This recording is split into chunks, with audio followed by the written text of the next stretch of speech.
and people like Orban, people like Georgescu in Romania, people, different other persons understand it very well. So we could not tolerate hostile, weak and aggressive entities, a dangerous distance to us.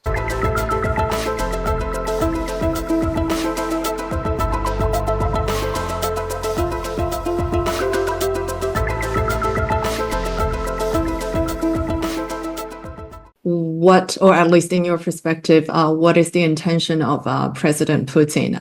Because it is I mean, speaking of, it's all a game of perspectives here. It is perspectives that I hear from people actually living in Western Europe that they believe containment or at least keeping Ukraine neutral is not the end game of Mr. Putin. Is there any truth to that? Concerning Ukraine, Ukraine should be, in the eyes of Mr. Putin, or either neutral, totally neutral, better friendly, but at least neutral, or ours. So that is all. So neutral or ours. Neutral, we tried, we failed. So it should be ours.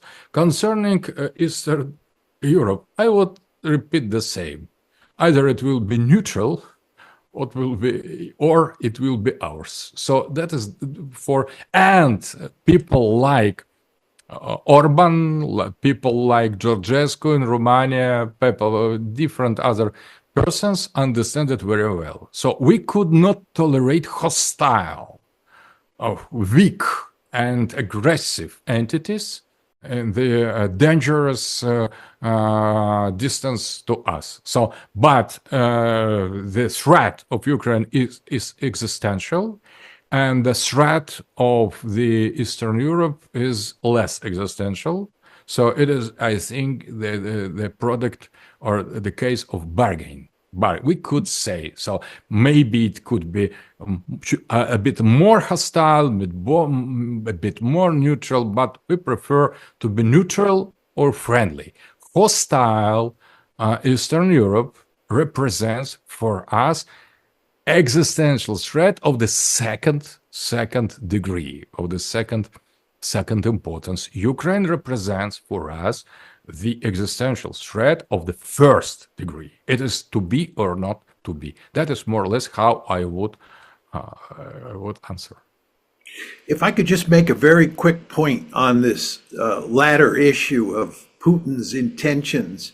Putin has never once said that he was interested in conquering any country in Eastern Europe and making it part of a greater Russia. He's just never said that. Second point I would make is the Russian military is not capable, in my opinion, of conquering all of Ukraine and then conquering countries in Eastern Europe. As everybody surely recognizes, the Russians have had a difficult time conquering the eastern one-fifth of Ukraine.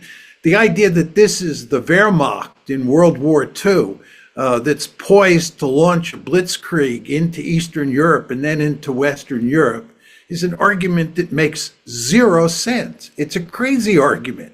The Russian army is a quite formidable fighting force, but it does not have the capability to conquer countries in Eastern Europe.